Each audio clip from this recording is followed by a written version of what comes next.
शिवराय, त्यानंतर माझी जाऊ, या आपल्या मुलांना आपण लहानपणी जितकं सांगणार आहोत तितकंच ते त्यांच्या पुढच्या पिढीला सांगणार आहोत. तर कृपया सर्व पालकांना विनंती आहे की आपल्या मुलांमध्ये यांचे गुण आणि यांचे संस्कार असतील किंवा यांचे जे विचार असतील ते पेरण्यासाठी आपण आपल्या मुलांना नेहमी तत्पर ठेवावं. यानंतर आपल्यासमोर लुंबिनी हे भाषण सादर करणार आहे. लुंबिनीसाठी जोरदार टाळ्या वाजवा. माझ्या समाज बांधवांनो व भगिनींनो, मला तुम्ही ओळखलेच असेल.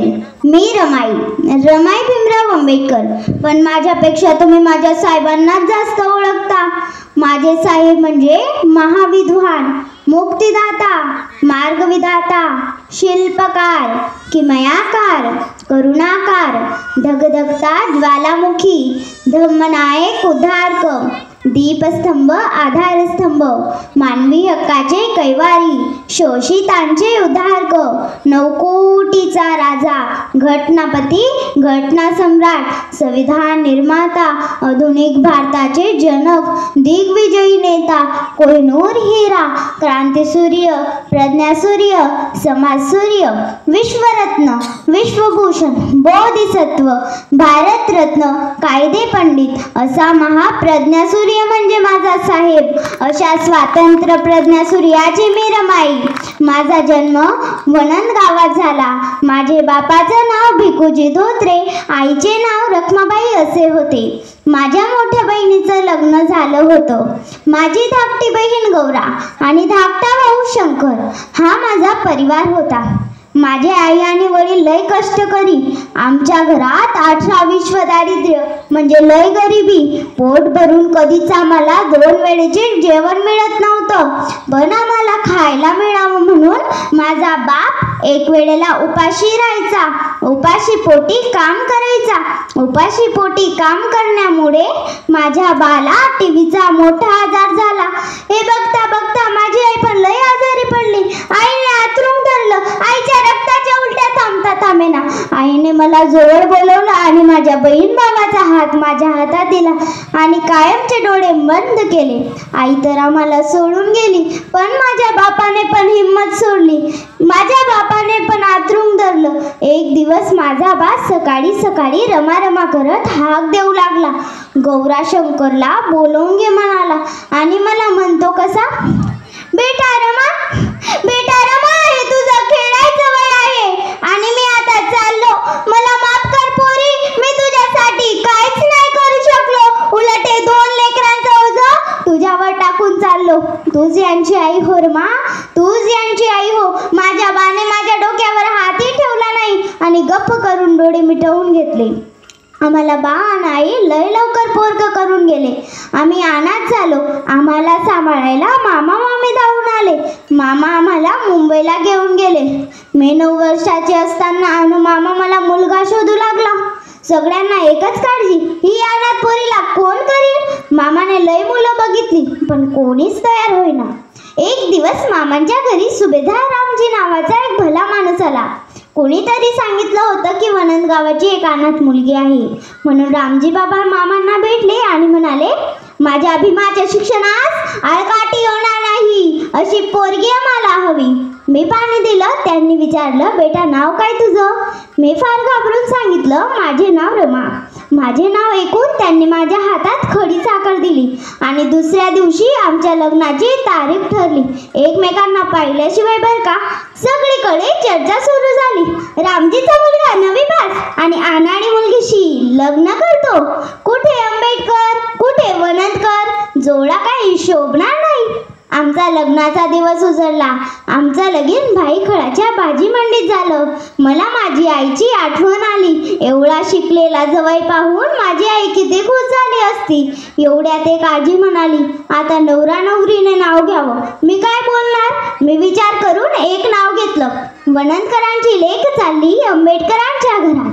वनंदकरांची लेक चालली आंबेडकरांच्या घरात. आणि भीमरावांचे नाव घेते आनंदाच्या भरात. आणि भीमरावांचे नाव घेते आनंदाच्या भरात.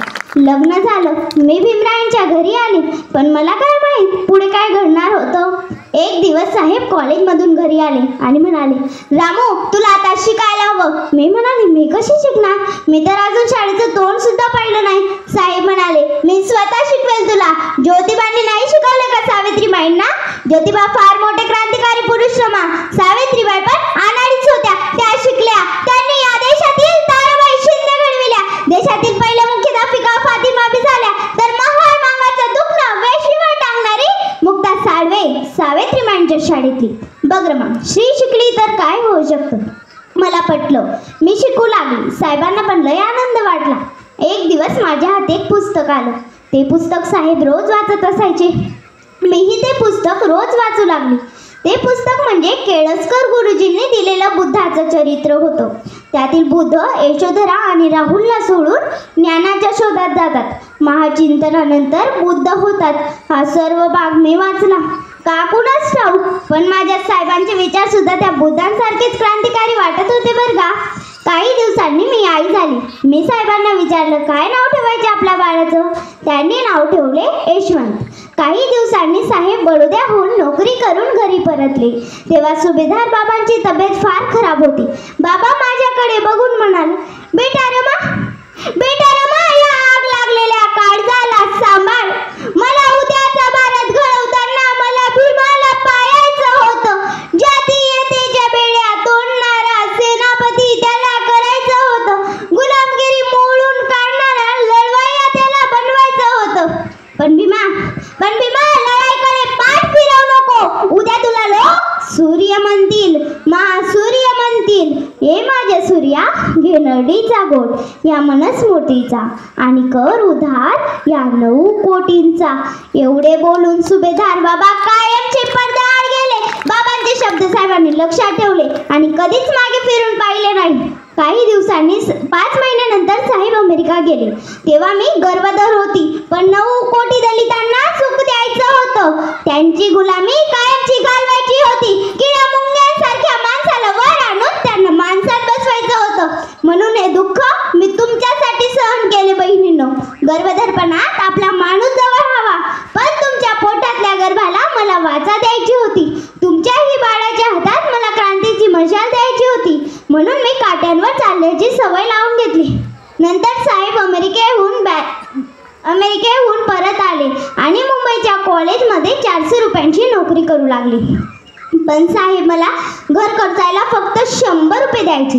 त्यामध्ये मी घर चालवायचे. बाकीचे पैसे साहेब साठवायचे. ते म्हणजे लंडन जाण्यासाठी आणि बॅरिस्टर होण्यासाठी. 100 रुपयेमध्ये घर कसे भागेल, कारण मीरा त्यांना पण औषध उपचारासाठी पैसे लागत होते. म्हणून मी गवऱ्या थापल्या व लाकडं सरपण विकल्या, कारण मला उगवत्या महाज्ञानाच्या सूर्याच्या पायात संसाराच्या बैड्या नाही टाकायच्या होत्या. काही दिवसांनी माझा साहेब लंडन जाण्यासाठी निघाले. माझ्या डोळ्यात पाणी आले. काही दिवसांनी संसाराचा भार माझ्यावर आला. मी उपाशी पोटी काम करू लागली. कधी कधी मी उपाशी पोटी चक्कर येऊन पडायची. शेजारच्या आया बाया कोरड्या भाकरी कोरडा भात आणून द्यायच्या. एक दिवस एका ताईने मला खायला दही साखर दिली. दही साखर मी आयुष्यात पहिल्यांदा खात होती. मला अमृतासारखे वाटले. मला आज पण ती चव आठवते. एक दिवस यशवंताला लय भूक लागली होती. घरात कोरड्या भाकरीशिवाय काहीच नव्हतं. मी तेच भाकरी माझ्या लेकराला दिल्या. लय भाकरीची भूक त्याला कसा गप्पा गप्पा खायला लागला. खाता खाता जोरात ठसका लागला. लय भाकरीच्या आणि डोळे पांढरे होण्याची वेळ आली. मी धावत जाऊन त्याला पाणी पाजले. तेव्हा कुठे त्याचा जीवा आला. अशी तर आमची गरिबी होती. शेजारच्या आया बाया लय बोलायच्या. नवरा लंडनला बॅरिस्टर होतो हिच्या, पण हिच्या अंगावर टंकचं लुगडं नाही आणि गळ्यात फुटका मणी नाही. पण त्या आया बायांना काय माहीत, क्रांतीची ज्योत पेटवायला स्वतः जळावं लागतं. काही दिवसांनी माझा साहेब लंडनहून बॅरिस्टर होऊन भारतात आले. लय लोकांची घरात गर्दी जमा झाली. दूरपर्यंत साहेबांचं नाव झालं. तुम्हाला नवल वाटेल, एक दिवस छत्रपती शाहू महाराज आमच्या घरी आले होते. आजूबाजूचे सर्व माणसं टकामका बघू लागले, कारण छत्रपती शिवाजी महाराजांचे वंशज आमच्या घरी आले होते. बाबासाहेब शाहू महाराजांना म्हणाले, तुम्ही कशाला माझ्या घरी आले? मला निरोप दिला असता मी स्वतः तुमच्या घरी आलो असतो. तुम्ही एवढे मोठे राजे आहात. शाहू महाराज बाबासाहेबांना म्हणाले, आम्ही तर परंपरेचे राजे आहात भीमराव, परंतु तुम्ही ज्ञानाचे राजे आहात. बॅरिस्टर भीमराव, आता मला तुमच्या समाजाची काळजी नाही. आता तुमचा समाजाचा उद्धार तुमच्या लेखणीच्या टोकावरच होईल. एक एक माणूस आमच्या घरी रडत रडत आला. त्याने साहेबांना सांगितले, साहेब, माझी जमीन सावकाराने भडकवली आणि मला जातीवाचक शिव्या दिल्या. साहेबांनी त्याला खणखावून सांगितले, उठ येथून, चालता हो. मला अशी रडणारी माणसं नाही, लढणारी माणसं पाहिजे. जा, त्याला जाब विचार. 100 वर्ष शेळी होऊन जगण्यापेक्षा एक दिवस वाघासारखे जग. एक दिवस एक ब्राह्मण समाजातील जेठीलाल बागडे या व्यक्तीवर ब्राह्मण लोकांनी मारहाणीची केस करून तुरुंगात टाकले होते. त्या ब्राह्मण व्यक्तीला बाबासाहेबांनी अपील करून सोडवले आणि हे सिद्ध केले की आमच्या ब्राह्मणांना विरोध नाही. आमच्या ब्राह्मणांना विरोध नाही. आमचा विरोध ब्राह्मणवादाला आहे. साहेब जेव्हा परदेशात होते तेव्हा माझा मुलगा रमेश फार आजारी होता. रमेश पहिल्यांपासूनच आजारी होता, कारण त्याला दूध मिळले नाही. कधीच त्याचा वेळोवेळी इलाज झाला नाही. माझ्या पोटातच काही नसायचं तर माझ्या बाळाला दूध कसं पाजणार? माझ्याजवळ दमडी नाही, इलाज कसा करणार? माझ्या रमेशला पाळण्यात उठवायला गेली. माझा रमेश उठलाच नाही. माझा मुलगा मला कायमचा सोडून गेला. नंतर मला इंदू झाली. साहेबांसारखी लय गोरीपाठ, ती पण मला महिन्याभरात सोडून गेली. तेच प्रेत मी माझ्या डोक्याच्या पदरात झाकलं. एवढी गरिबी तर पॅरिस्टरांची पत्नीची होती. आई, वडील, रामजी बाबा, रमेश, इंदू सारखेच मला गंगाधर आणि राजरत्नही कायमचा सोडून गेला. राजरत्न साहेबांचा लय आवडता. राजरत्नसाठी साहेब फार रडले. साहेबांचा लय मोठा सत्कार होणार होता म्हणून त्यांनी मला पैसे दिले होते एक नवं लुगडे घेण्यासाठी. पण मी शाहू महाराजांनी दिलेला जरीचा फेटा नेसून गेली. साहेबांचा सत्कार पाहण्यासाठी साहेबांची माझ्यावर नजर पडली. घरी आल्यावर साहेब मला रागवले. रामू, मी तुला पैसे दिले होते ना, नवं लुगडं का घेतलं नाही? मी साहेबांना म्हणाली, मी घरात राहणारी बाई, पण तुम्ही बॅरिस्टर. मी तुमच्यासाठी नवी धोतर जोडी घेतली आणि तुम्हाला झोपण्यासाठी नवी गादी घेतली. साहेब, तुमचा रुबाब बघून मी फार समाधानी आहे. मला आता काही बी नको. माझे शब्द ऐकून साहेबांच्या डोळ्यात पाणी आले. मी साहेबांना एक विनंती केली की मला एक वेळा पंढरपूरला घेऊन जा. साहेब माझ्यावर रागून म्हणाले, रामू, तो पंढरपूरचा पांडुरंग आपल्यासारख्या खालच्या जातीच्यांना दर्शन देत नाही. मी साहेबांना सांगितले, मग तुम्ही काळाराम मंदिराचा सत्याग्रह कशापायी केला? साहेब म्हणाले, अगं रामू, तो सत्याग्रह दर्शनासाठी नव्हता, तर माणसाला भेदाभेदातून मुक्त करण्यासाठी होता, क्रांती करण्यासाठी होता. एक दिवस मी चक्कर येऊन पडले. डॉक्टरांनी मला टीव्हीचा मोठा आजार सांगितला. साहेबांना कळले. साहेब माझ्याकडे धावत आले. माझे डोकं त्यांनी मांडीवर घेतले आणि म्हणाले, रामू, मी तुझा फार अपराधी आहे. मला क्षमा कर. मी तुला सुख देऊ शकलो नाही, तुझी गरिबी घालवू शकलो नाही, तुझा अनाथपण मिटवू शकलो नाही, पण तू या 9 कोटींची माता झालीस. रमा, हे भाग्य कोणत्या नारीला मिळणार नाही. हे भाग्य कोणत्या नारीला मिळणार नाही. साहेब मोठमोठ्या डॉक्टरांकडे घेऊन गेले, पण काहीच फायदा झाला नाही, कारण माझा आजार फार जवळ आला होता. माझी शेवटची एक इच्छा होती की भरल्या कपाळीने जायचं. मी असे म्हटले की साहेब म्हणायचे, अगं रामू, असे बोलू नको. आता तर आपले सोन्याचे दिवस आले आहेत. प्रकाशाची दार तुझी वाट पाहत असताना तू विजण्याची भाषा बोलू नको. रमा, तू विजण्याची भाषा बोलू नको. मी साहेबांना सांगितले, साहेब, तुम्ही मला काही दिले नाही म्हणून मला दुःख नाही, कोणतीच तक्रार नाही. उलट तुमच्यासाठी मी काही करण्यास कुठं कमी पडली असेल तर मला माफ करा. साहेब, मी काही चुकली असेल तर मला माफ करा. साहेब, या जगात कोणत्या नारीला मिळणार नाही असे भाग्य मला दिले तुम्ही. मी या 9 कोटींची माता झाली. हे भाग्य कमी नाही साहेब. मी तुमच्यासारख्या महासूर्याची पत्नी सांगताना मला लय गर्व वाटतो साहेब. बहिणींनो, राजगृह परिसर सर्व माणसांनी भरलेले होते. प्रत्येकाच्या डोळ्यात पाणी होते, कारण रांजण्या गांध्यांची मी माता रमाई सगळ्यांना शेवटचा निरोप देण्यासाठी मरण्याच्या दारात उभी होती. साहेब माझ्याकडे जेवणाचे भरलेले ताट घेऊन आले. घराच्या कोपऱ्यात माझा माझा यशवंत बसला होता. मी त्याला जवळ बोलवले आणि आम्ही दोघांनी त्याला घात चारला. मला माझ्या साहेबांशी लय बोलायचं होतं. त्यांच्या संग संपूर्ण जग फिरायचं होतं. पण साहेबांसोबत राहायला पूर्ण आयुष्य नाही भेटले. शेवट साहेबांशी बोलायला लय इच्छा होत होती. साहेबांशी बोलायला माझी जीभ धडपडत होती. पण माझी वाचा गेली. साहेब रडत रडत बोलत होते.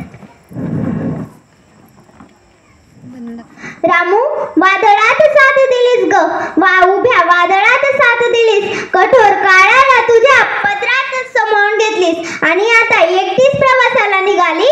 का रामुका, का रामुका? आयुष्यभर सुख मिळले नाही म्हणून, पोटचे गोळे दलितांसाठी मातीत गेले म्हणून, का आयुष्यभर पोटाला अन्न मिळले नाही म्हणून? नको रमा, रामू मला सोडून जाऊ नको, रामू मला सोडून जाऊ नको, असे बोलत महासागर रडत होते. मी माझ्या सूर्याला रडताना पाहत होती. मी थोडं हात पुढे करून त्यांच्या डोळे पुसायला पुढे आली. मी हात सुद्धा पुढे केला, पण तो पिकल्या पाण्यावाने गळून पडला. पिकल्या पाण्यावाने मनात शेवटची हाक आली, साहेब, साहेब, माझा साहेब. जय भीम.